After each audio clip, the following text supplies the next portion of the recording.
through the slides that we have. It's kind of a normal office hour. And then at the end, we're going to turn the recording off, and then we'll do the work session piece. Now, it may be just MCI, or we may have Freiburg join us. So at that point, we'll kind of reintroduce this idea, and whatever you folks are comfortable with as far as the work session, that's the way we'll go. Also, if you choose, you say, okay, I'd rather schedule perhaps a separate work session, a few days from now, whatnot, that's perfectly fine also. So when we get there, you kind of let us know what you'd like to do, and we'll take it from there. So we're going to go through this. Oh, go ahead, John. No, I was just saying, okay, great. I'll try to keep up. Oh, okay, no problem. All right, Rob, you are running the slide decks. Yeah. And I think, John, I think you've met both of us, Rob and myself. So if you hadn't met Shelley, that was Shelley a moment ago. She's the director of the program, and we'll get going on with this. Okay, so the topics we're going to hit all ARP EANS 2, and the areas we're looking at is you have an allocation, so we'll talk about that. Allowables as far as what you can use this money for, as far as EANS 2 ARP. And then application approval, how that works, procurement, and how that works. There's a piece in there, we'll talk about just ethics and conflict of interest, because it is a procurement process with ARP EANS 2. We'll talk about how the receipt of goods and services happens. And then we have a whole bunch of resources and whatnot at the end, and a chance to ask questions. But also, just a reminder, at the end, we will, in fact, do a work session. So if you want to ask questions while we're recording, that's fine. If you choose to put it in the chat, that's great too. Or we'll just do it as the work session after we stop recording. So we actually did not update that table of contents, Kevin, because we ended up moving the allocations and combining slides on those. But so we're going to jump right into the allowable uses. And this is going to be very similar to Carissa for you, John. It's basically the same allowable uses, the same reasonable, making sure that everything is allowable, reasonable, and necessary. It's the same guidelines. Basically, the only thing that's different is, you'll figure out what your school needs and how to mitigate the impact of COVID. You'll come, you'll put it in your application, you'll come to us, and we'll sit down, we'll have a conversation about it, figure out how we're going to move forward with getting those items or services to you. And then we can move forward and make sure that that gets to you in a timely manner, so you guys are able to, continue to function and continue to teach kiddos and keep everything going. And then this just covers the allowable uses, which again, I'm sure you've probably seen this. It's pretty much the same thing that Carissa had. Pretty sure we actually copied and pasted this from the FAQ, and I think US Ed copied and pasted it from the Carissa FAQ and put it into the ARP EANS FAQ.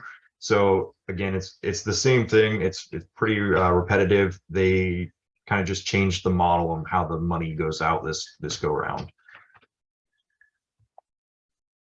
All right, this is me. So on the application approval, just some things to think about as you're processing through it.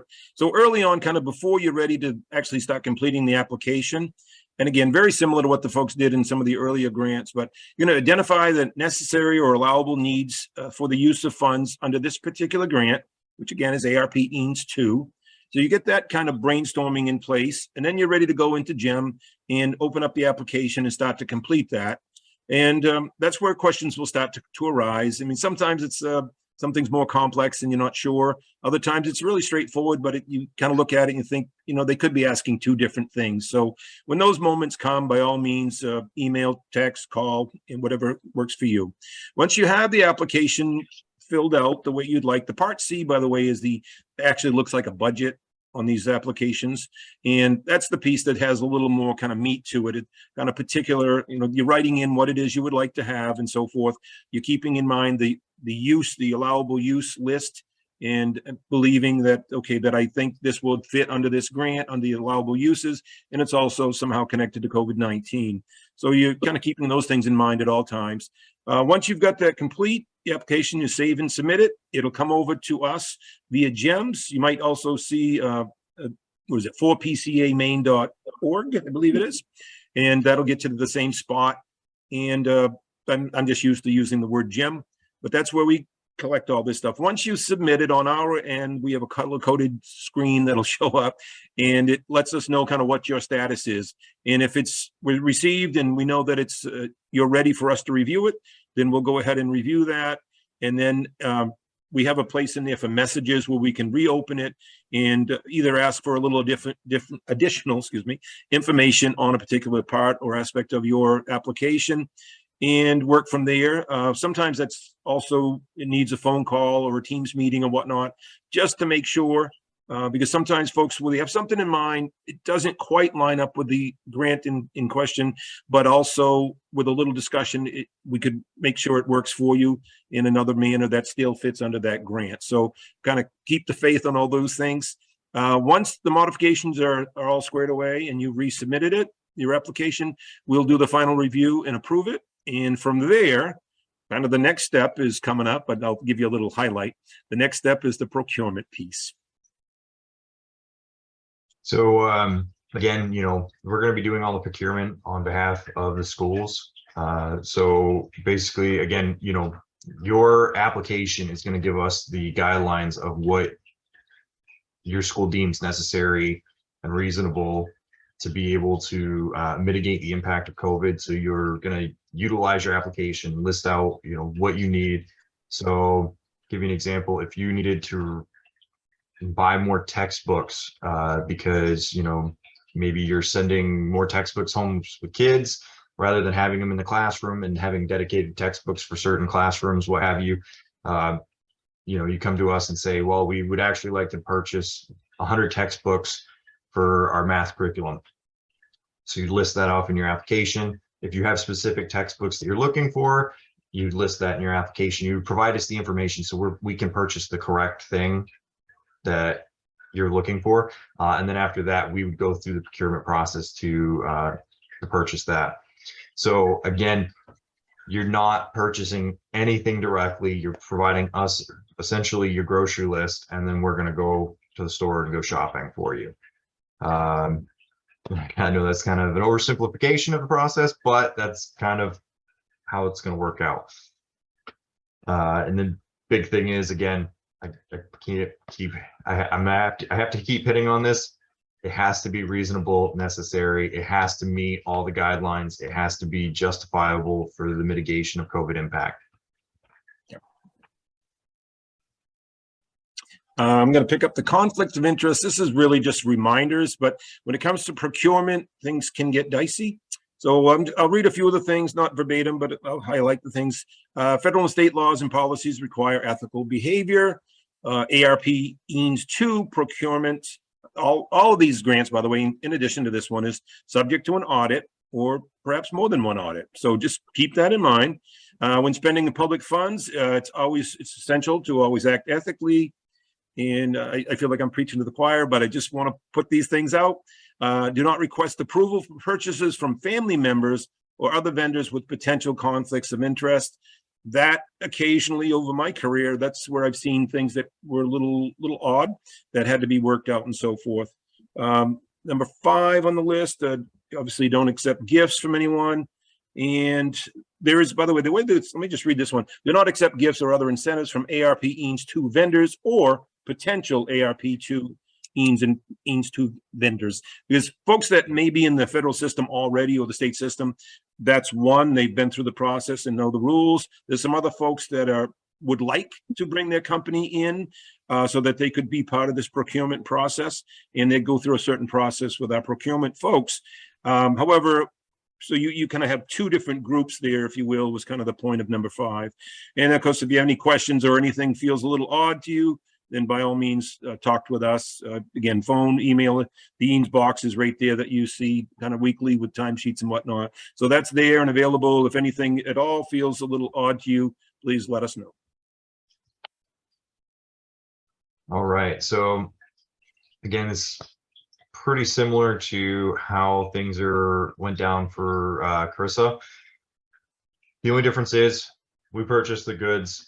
The vendor will either deliver the goods or perform the services. And again, everything has to be tagged just like it does for Carissa. It has to be inventory just like it does for Carissa. when it all comes down to it, this is state-owned property. So it has to be tagged, has to be identified correctly, and it has to be inventoried yearly, which those are due on January 1st of the year.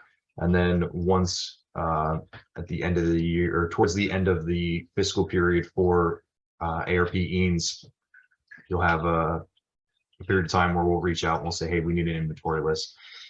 So everything needs to be inventoried, everything needs to be marked, denoted, and we do have an example of the tags of what the tag should say on any item. So if, let's say, the textbooks, I use those again as an example.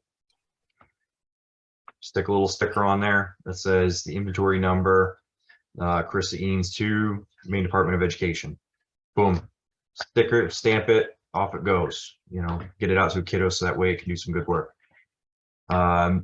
We'll need to confirm delivery. We are working on generating forms to have you basically annotate the delivery or performance of services. So we don't have a formal form yet, but we will have a formal form before that becomes an issue. So don't worry about that. We'll get that out to both schools. And then the big thing, again, hitting the nail on the head, we as the Maine DOE will be paying all the vendors directly. So if you purchase drinking fountains and you need those installed, and we're using ARP funds to pay for that installation and also for the drinking fountains, we will be paying the vendors directly, both the fountains and also for the installation.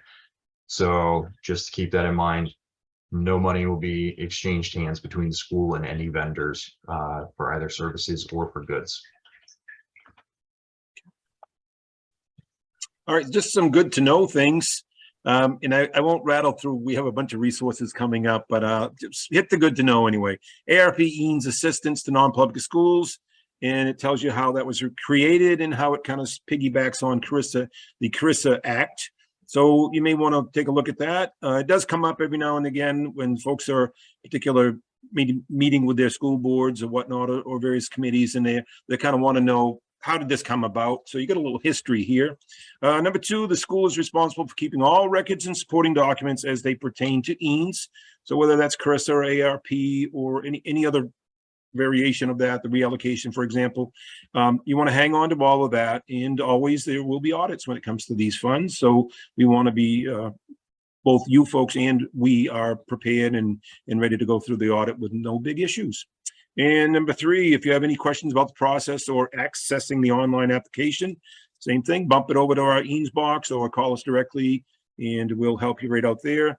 Number four is a good one. In particular, allow additional time for procurement of services. It takes time to get all that stuff, you know, ordered in. And of course, with COVID-19, some things you may want are not available at that time. And we're all kind of working through that in our own lives. So hopefully the item will be available and we can get it to you as quickly as possible to get it in those buildings and classrooms. Okay, so as I mentioned earlier, a normal kind of end of the slide deck is questions and answers. And John, you feel more free than ever to jump right in there if you'd like to, or if you would like, we can stop the recording part and kind of work on talking about your application in particular.